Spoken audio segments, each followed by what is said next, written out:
Akkam jirtu kabajamtootaa fi jaallatamtoota maatii chaanaalii Burqaatek viidiyoo kana irratti chat GPT fayyadamuudhaan wantoota gurguddaa 5 yookaanis 6 ittiin hojjechuu dandeenyu waliin ilaalla. Haga xumura viidiyoo kanatti nu waliin tura. Egaa guyyaa har'aa guyyaa itti chat GPT fayyadamuudhaan addunyaan wantoota ajaa'ibaa garaagaraa hojjechaa jirtu keessadha kan nuti jirru. Chat GPT kana hedduun keenya bakka garaagaraa irratti itti fayyadamaa jirra. Bu'aawwan garaagaraa irraas argachaa jirra. So kanneen itti hin fayyadamne yookaanis ammoo kanneen konseptiin isaa maal akka inni ta'e isiniif hin galle maalummaa chat GPT kana baruu kan barbaadan akkaataa itti fayyadama isaa kan beekuu feetan jiraannaan viidiyoon kanaan dura hojjedhe jira waan ta'eedhaaf liinkii isaa descriptionii irra isiniifan kaa'a. Isa daawwachuudhaan akkaawuntii isaa banachuudhaan itti fayyadamaan isiniin jedha. Hedduu tokko isin gargaara waan ta'eef harrumarraa irraa kaasuudhaan itti gargaaramuu eegalaan isiniin jedha. Viidiyoo kana keessatti garuu kanan isinitti agarsiisu akkaataa itti fayyadamnu osoo hin taane chat GPT kana fayyadamuudhaan wantoota hojjechuu dandeenyu garaagaraa muraasa ta'een isinitti agarsiisa. Nafaana bu'a. Egaa jalqaba irratti chat GPT kana fayyadamuudhaan kan nuti ilaallu akkaataa itti tekstii yookaanis ammoo barreeffama bal'aa ta'e fakkeenyaaf riisarchii ta'uu ni mala. Wanta hedduu tokko bal'aa ta'e irraa akkamitti barreeffama samaraayis goonee cuunfaa xumuraa akkaataa itti baasuu dandeenyudha chat GPT kana fayyadamuudhaani. So maal goona bakka kana irratti barreeffama samaraayis gochuu barbaanne sana koppii gochuudhaan fidnee samaraayis naaf godhi jenneetidha kan nuti chat GPT'dhaaf itti ilaannu jechaadha. Fakkeenyaaf barreeffama kana yoo ilaaltanii barreeffama riisarchii wayiiti impact of social media on academic performance of students kan jedhu irratti riisarchii hojjetamedha. So kan isin gootan maalidha barreeffama kana koppii gochuudhaan haala kanaan asirraa koppii select gootanii koppii gochuudhaan fiddaniitidha kan isin chat GPT'dhaan akka inni samaraayis isiniif godhu kan isin gaafattanii jechuudha. Karaa inni lammaffaan ammoo yookaan liinkiin isaa asirra ni jira. Liinkii kana koppii gochuudhaan gara chat GPT kana dhuftaniitu maal jettuuni summarize this for me in one paragraph hin jedhaan. Itti aansuudhaan liinkiin amma koppii godhan bakka kana irra fidee paste godha. Enter wayitan jedhuunitti chat GPT kun maal godha liinkiin kenne kana fayyadamuudhaan internet irraa deemee waa'ee dhimma taayitilii kanaa irratti hundaa'e yookiin waa'ee dhimma barreeffama kanaa irratti hundaa'uudhaan yaada waliigalaa hubachuudhaan haala kanaan samaraayizeshinii isaa naaf kenna jechuudha. Akkuma agartan kanatti artikiliin kun waa'ee maalii akka inni ta'e paraagiraafii tokkoon samaraayiz godhee naaf kennee jira. Lammaffaa irratti ammoo akademiik proposaalii wantoota garaagaraa barattootaaf hedduu tokko baay'ee kan gargaaru proposaala akka asistaantiitti nuuf qopheessuu danda'a. Totaalii proposaala guutuu nuuf qopheessuu baatus just akka asistaanti ta'ee nuuf qopheessaa. Fakkeenyaaf taayitilii tokko alaannoo fi akka inni proposaala irratti nuuf qopheessu. Write an academic proposal for me on the topic of customer satisfaction on banking service kan jedhu kan kennee fi mata duree kan irratti akka inni proposaala naaf qopheessuun gaafachaa ni jira. Interiin jedheeni akkuma agartan kunoo just proposaala naaf qopheessuutti jira. Introduction inni jalqabee itti aansuudhaan objektiivii barreessaa jira. Haala kanaan methodology so many isaati kan inni bakka kana irratti nuuf ibsu malee diteelii galee miti kan inni nuuf qopheessu. Nuti maal goona kan akka hintiitti itti gargaaramuudhaan yookiin akka pointiitti itti gargaaramne kanarraa ka'uudhaan yaada bal'aa irratti qopheeffachuu dandeenya. So proposaala ta'uu ni mala wantoota garaagaraa piroojeektii hojjechaa jirruuf riisarchii hojjechaa jirruuf teesisii wantoota garaagaraatii fi proposaala waan akkasii kan akka nuuf qopheessu gaafannee jennaan nuuf qopheessaa. Mata dureen as keessaa hafe yoo jiraate akka inni itti nuuf dabaluu gaafachuu dandeenya. Fakkeenyaaf add literature review hin jedheen fakkeenyaaf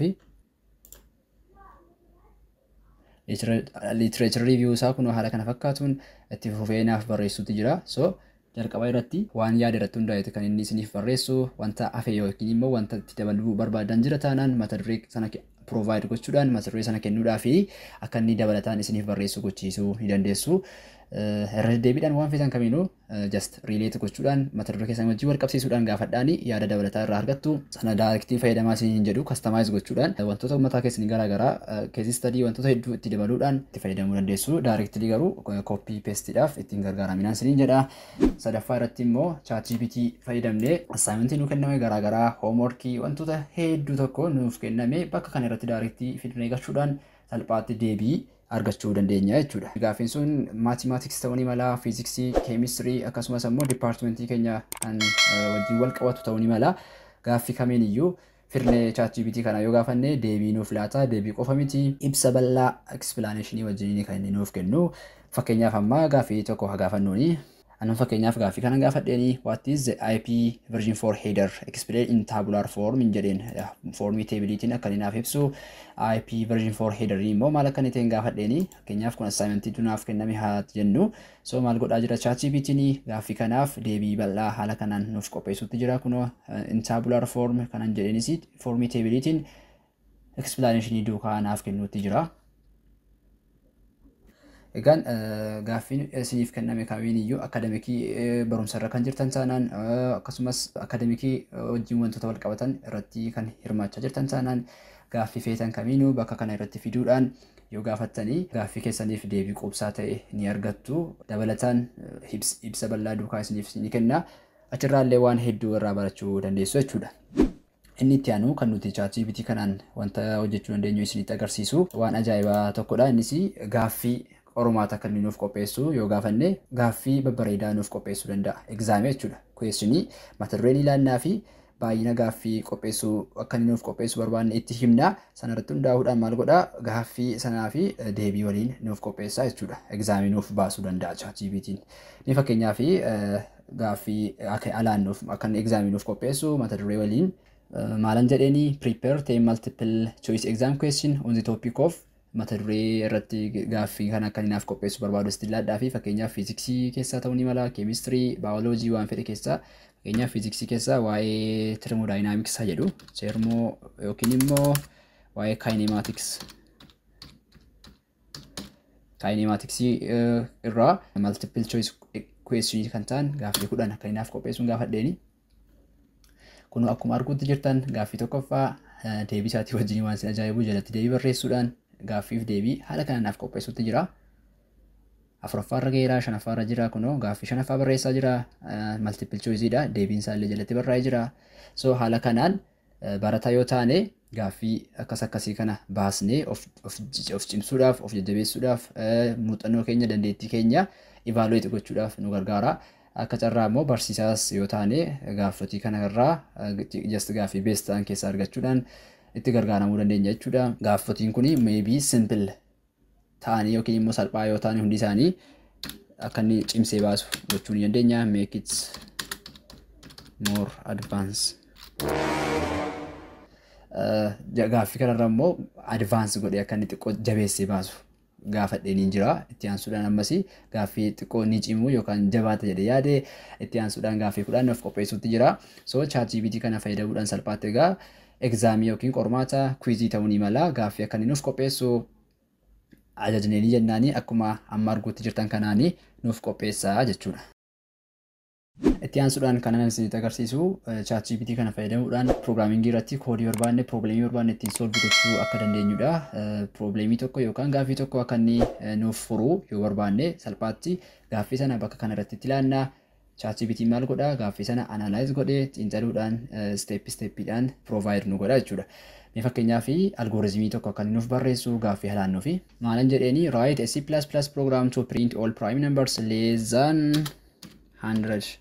Prime numberii akkuma hundi keessan beektanii lakkoofsa koptii yookaan prime numberii kan nuti jennu lakkoofsa ofii isaatii fi lakkoofsa tokko qofaaf hiramuu danda'udha. So maalin jedheeni 100 gadi lakkoofsa jiran keessaa prime numberii warra ta'an hunda isaa list gochuu kan naaf danda'u C++ program naaf barreessin jedheeni by the way biratti C++ dhaan yoo feetan Pythonidhaan Javaadhaan PHPdhaan language feetaniin kan isiniif barreessu yoo gaafattan akkaataa gaaffii keessaniitiin isiniif deebisa jechuudha.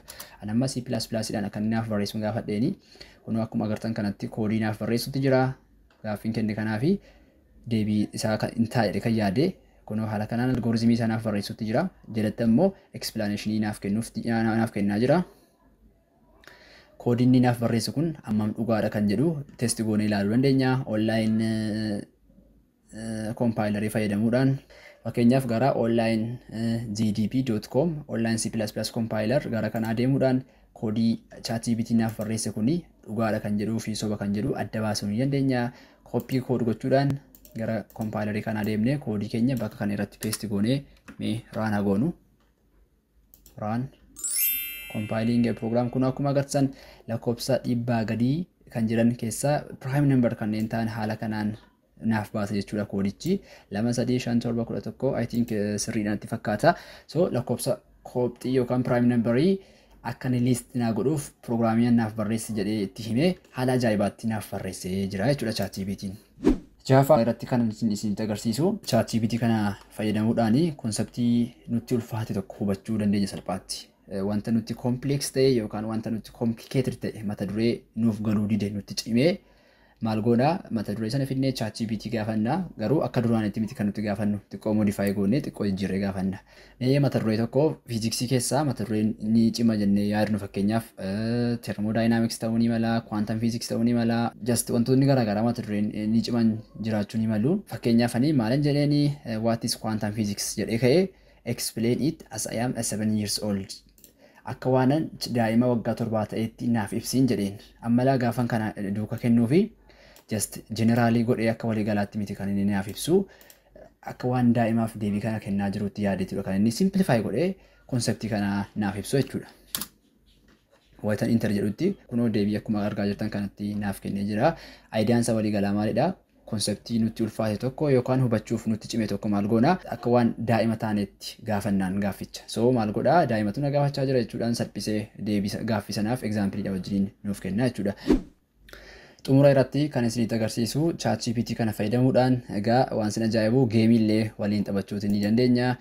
ChatGPT kana irratti giddu gidduutti entertain gochuu kan barbaadan taanaan geemis waliin taphachuu ni dandeessu waan sin ajaa'ibu. Fakkeenyaaf let us play a game jedhaani geemii waliin taphachuu ni dandeessu. Geemii kamiin taphachuu barbaadda naan jechaa jira. Mee nangaanis nan gaafadhaani. What kind of games do you have? Game miti akkam akkamitti qabdaatiin jedhee gaafadheen. Just game inni achi as provide naaf godhee keessaa filadhee waliin taphadhu yoo jiraatan jedheen gaafadheeni maal godhaa jira si gadi naaf tarreessutti jira. Physical game kan game wal biratti argamanii waliin taphatan hin qabu. Haa ta'u malee garuu game nuti just toora kanarratti waliin taphachuu dandeenyu jedhee kanneen armaan gadii kan naaf tarreessee jira. Naannoo game 5 wayitii kana keessaa trivia kan jedhamu kana mee waliin haa taphannu. Just wantoota garaagaraa general knowledge ta'an wal gaafachuudhaan geemii taphatamuudhaan itti fakkaata.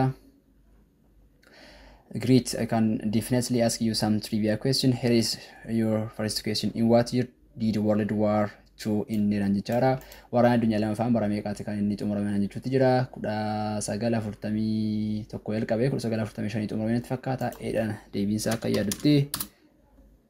That's correct. The correct answer is 90. Congratulations Anjali. Namni yeroo jalqabaatii fi ji'arra qubatee eenyuun jechuutti jira.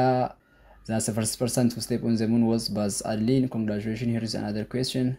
Who invented telephone? Alexander Graham Bell kuni. So haala kanaan just gaaffii sin gaggaafata deebii kennaa fi itti wajjin deemuu dandeessu. Geemii garaagaraa wajjin taphachuu dandeessu.